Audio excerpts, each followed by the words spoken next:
Good morning. Morning, Eddie. Eddie, I'm very upset with you this morning. I told you to keep Spot's water dish filled out in the yard.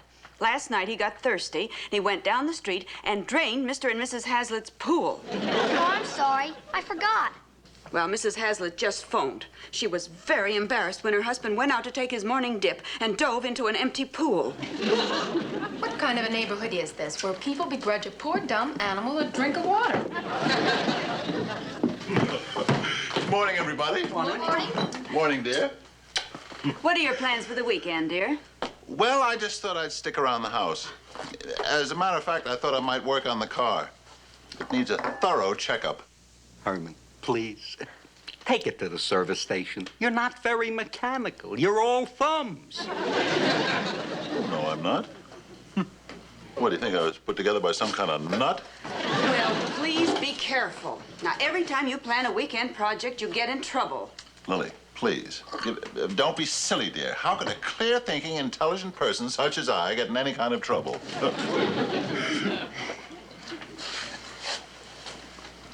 If you'll get up out of the oatmeal, I'll tell you.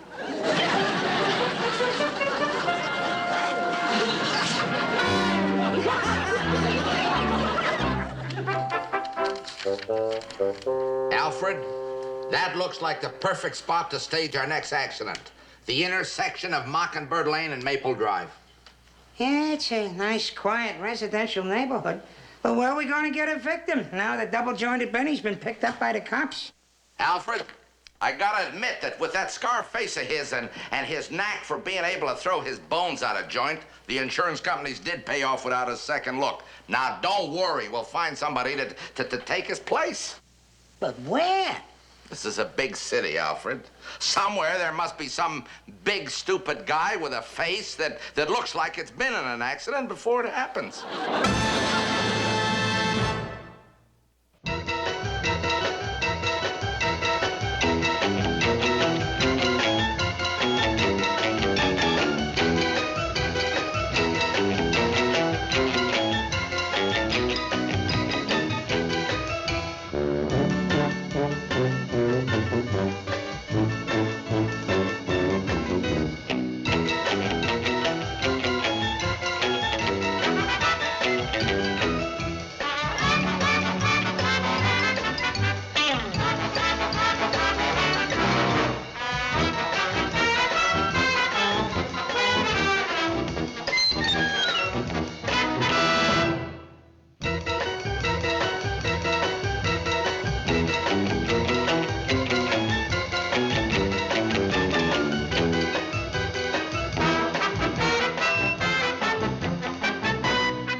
What's new in the paper, Grandpa? Oh, nothing much. Hey, the New York Museum is sending some archaeologists to Transylvania. Well, I hope they don't dig up anyone we know. Say, listen to this. Police seek accident ring. Oh, what's that about? Well, they're after a bunch of crooks who stage phony accidents to gyp the insurance companies. Phony accidents. Yes. Isn't that terrible? Everything is so synthetic these days.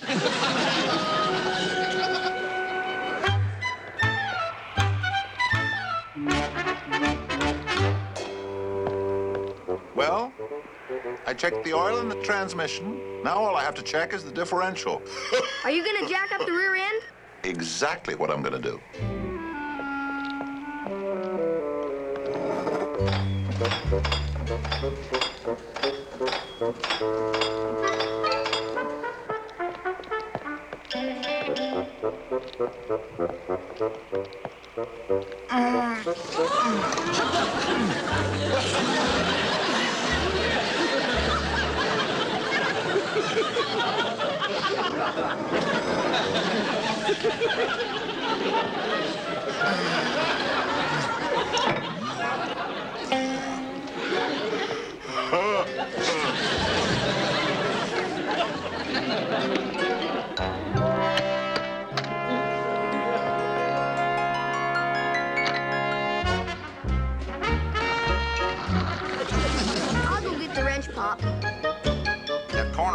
Mockingbird Lane and Maple Drive ought to be around here somewhere. But, JR, what's the sense of sizing it up for an accident when we don't even have a victim? First, we gotta get the lay of the land, then the victim. Look, JR, there's some character working under that wild-looking hot rod. Maybe he could tell us where Maple Drive is.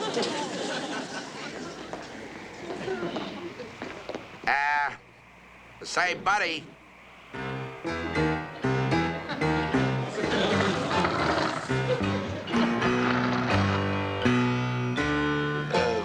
Yes, gentlemen? Can I help you? Excuse me. Did you ever see such a face? That's a face? Must be. He's talking out of it. That's the first time I ever saw a ready-made victim. Tell me something, sir. How would you like to get in on a great money-making career? Oh, I'm sorry, gentlemen. But you see, I've already taken a course in hotel management. No, it's nothing like that. I'm J.R. Finlater, and this is my associate, Alfred Swanson. And have we got a deal for you? Herman, you're going to be a what? You heard me, Lily. I'm going to be an actor and a star in a $1 million epic. Herman, two men from Hollywood happened to come along and discover you while you were working on your differential? Well, they said Lana Turner was discovered exactly the same way. Only she was sitting on a stool in a drugstore. One of them's a writer and one of them's a producer. That's just where I've been now. They asked me down in their office and I signed the contract and they start shooting me tomorrow. Shooting you? Lily, that's a show business expression like roll 'em, lights, action, anchors away, that kind of stuff. Well, darling, this is such a surprise. I know you've got the looks and the personality, but you've never had any training.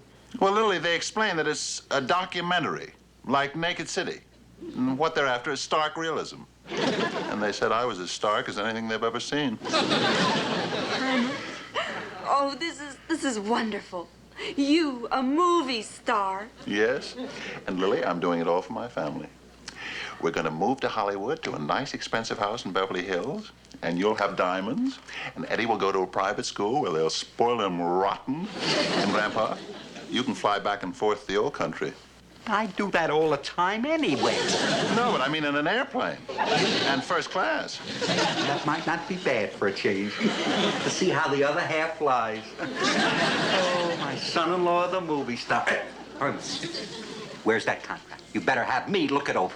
Oh, they're keeping it for me down there on file. And there's no need to worry. I looked it over very quickly before I signed it.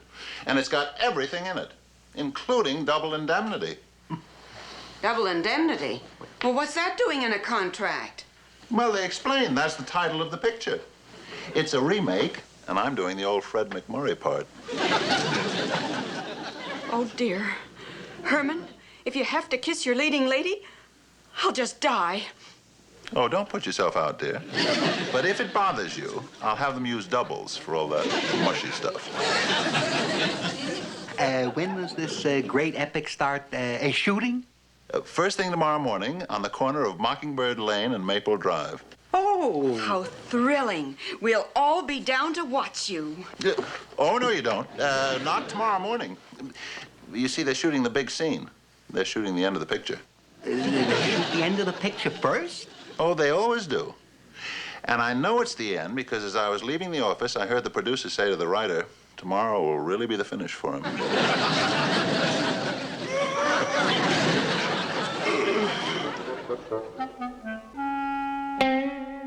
Would you run through the scene just once more, Mr. J.R.? Why, certainly. Now, this is the climax of the picture. Now, you, as the hero, are on your way to meet the girl. When suddenly you step off the curb and whammo, you are struck down by a speeding car. Couldn't that be a little dangerous? Well, it don't actually hit you. It kind of swerves and misses you at the last minute. Gotcha.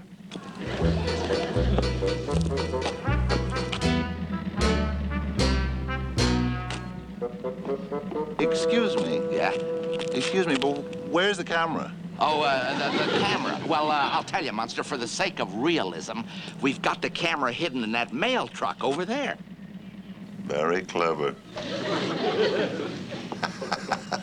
Get ready, Alfred! Just one more question. Why is your writer driving the car that's almost going to hit me? My writer? Well, because not only is Alfred another Tennessee Williams, but he also happens to be the greatest stunt driver in Hollywood. That's nice. Okay, Alfred!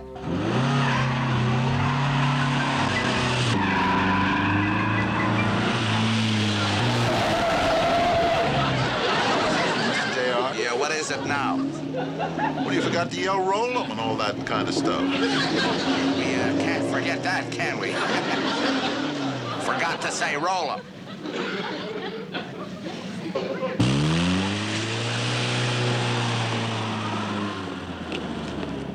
Let's go again, Alfred! Roll 'em!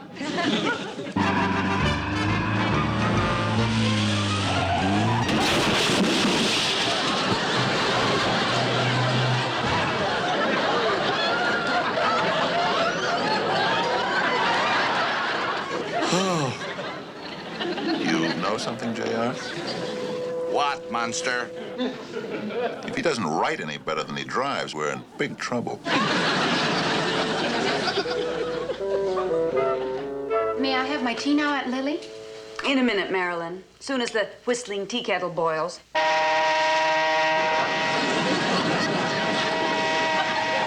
There we are.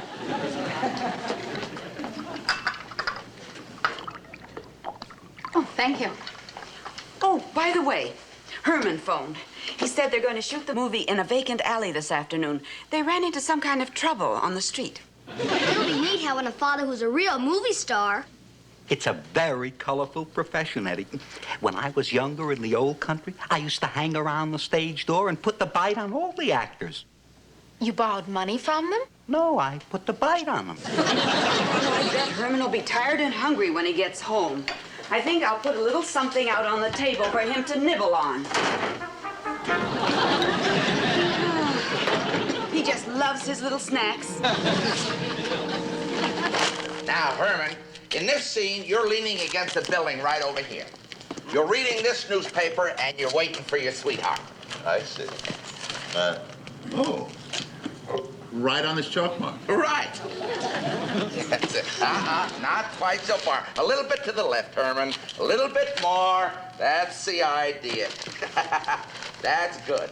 And that's fine, Hermie. Just like that. Perfect. Yeah, that's great. Oh. Excuse me, Mr. JR, but where's the camera this time? Oh, the camera? Oh, you see that ice cream truck over there? Here, over here. Oh, yes. It's hidden inside. Good thinking. But JR, it occurred to me if the camera... Look, Herman, what are you making a big thing out of it? All you have to do is stand right here on the chalk mark and don't do nothing till I yell action. Well, what about roll 'em? Action!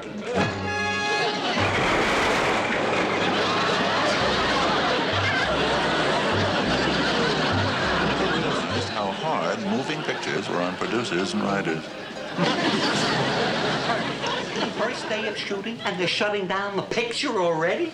Oh, dear, I hope they haven't called it off. You said you were going to be a movie star, and I've been out all afternoon pricing mink shrouds. Yeah, and I've been practicing to be a precocious little brat. So I'll be all ready when I move to Hollywood. Now, listen, everybody, just calm down. They said it was just a temporary postponement till the producer gets out of the hospital. He's got concussion. They said it was one of those temporary little delays that happen all the time in Hollywood. Well, I'm glad everything's going to be all right. Oh, Herman, I just can't wait to see your face on a wide screen. 40 feet wide and 20 feet tall. The audience's eyes will just pop out. Oh, I think it's going to be an excellent picture.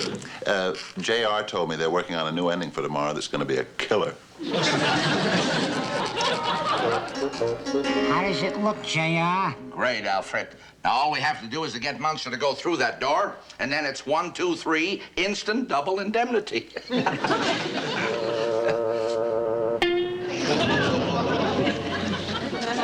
I just hope he don't land on somebody and get us a counterclaim.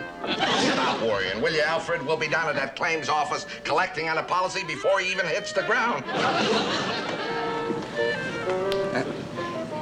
Close the door. I can't stand heights.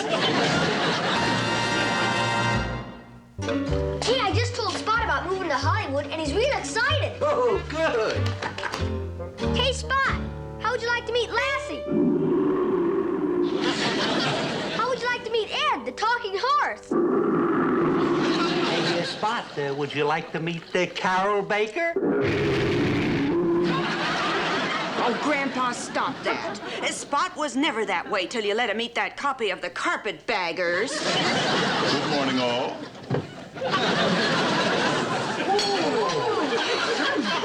Herman, you're magnificent. You look so glamorous. Pop, you're a gas. Please, fans, no autographs. The method actor?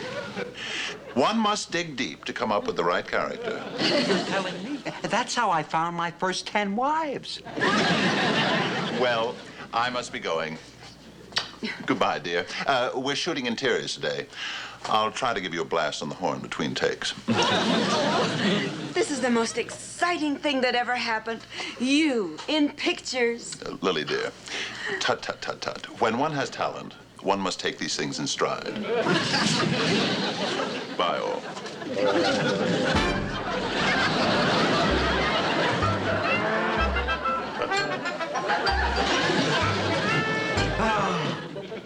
Now, Munster, this is the most crucial scene of the whole picture, although it's a simple one.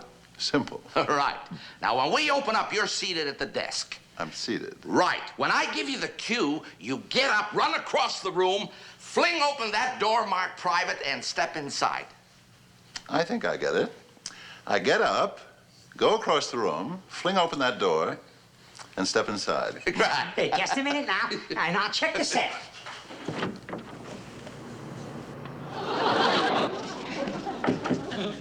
All set. All set? No. No? No? No. What's the motivation? Alfred, give him the motivation. Well, you see, you're working here at the office, see, and it's late at night. And then suddenly, from the other room, you hear a scream. It's your sweetheart. And you jump up, and you run to the door, and you say, "I'm coming, darling," and you dash inside. All right. Shall we make it? No. No. As they say in Hollywood, it just doesn't grab me. It's right here, Lily. Another article about that accident ring. Good heavens, Grandpa. It says they pose as movie producers to lure their victims into accidents. Then they collect the insurance. And that big dummy Herman signed a contract with double indemnity. And now they're gonna wreck him and collect on the accident. Oh, my poor Herman. They'll hurt my sweet baby. What'll we do? Well, I can't let anything happen to him. Well, who's gonna support me in my old age? Oh, this is terrible. Don't panic, Spot. Turn down your burner. Give us a chance to think. Gotta keep cool.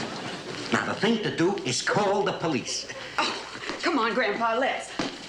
Well, what's the matter? I forgot where the phone is. Oh, Grandpa.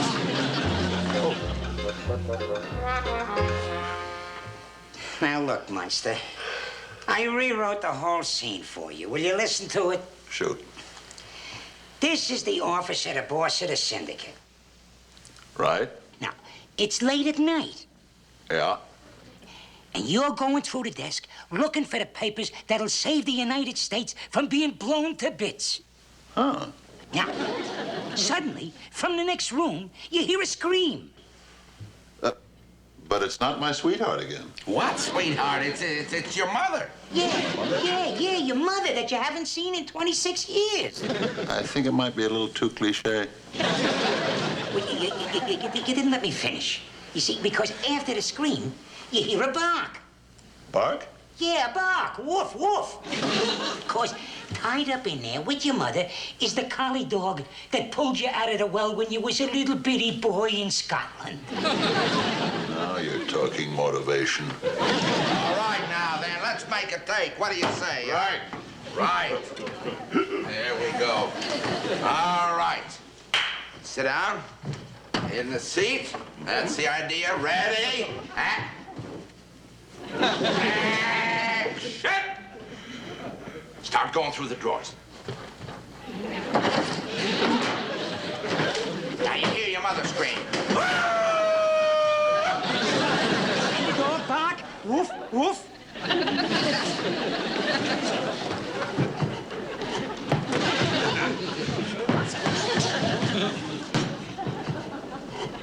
Now what's the matter? You left the camera in the ice cream truck.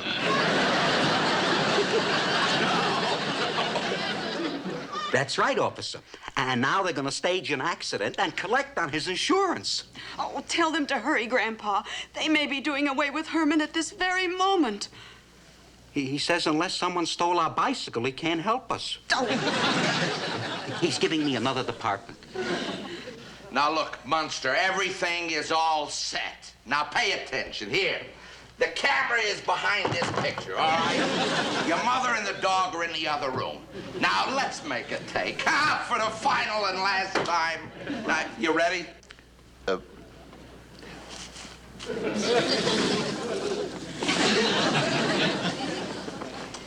Ready. All right, action! Now you hear your mother scream. Ah! Woof, woof. Coming, Mother! Here, here.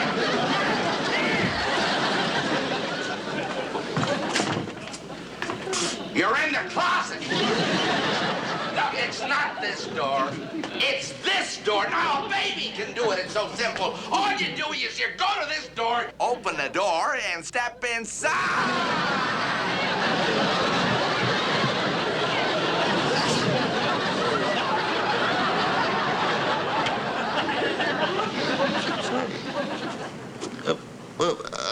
There's no mother in there, or dog, or anything.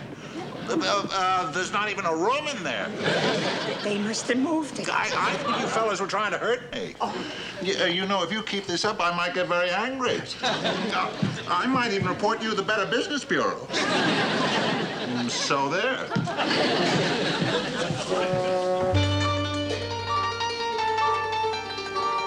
So you see, Herman, they were trying to injure you to collect on the policy you signed.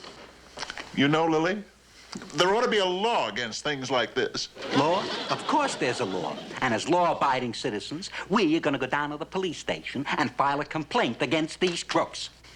Herman, you had us so worried. One of these days you'll put us all in an early grave. Isn't that just like Lily? Always looking at the bright side of things. And let's be thankful we've seen the last of these men. Yeah, JR. I think the big goon finally got wise to us. Our next move is to get out of town. Yeah? But first we're going to make a little call on our friend Herman Munster and put him on permanent suspension in that big movie studio in the sky.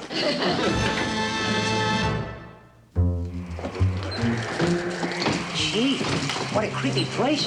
Looks like rigor mortis set in. Yeah, and it's about to set in on Mr. Herman Munster. Open the door. Want me? Open the door!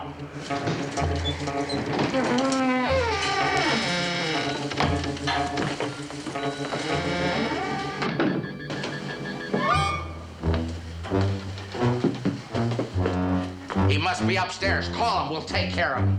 Mr. Munster, Herman, baby. Come on down. We got something for you.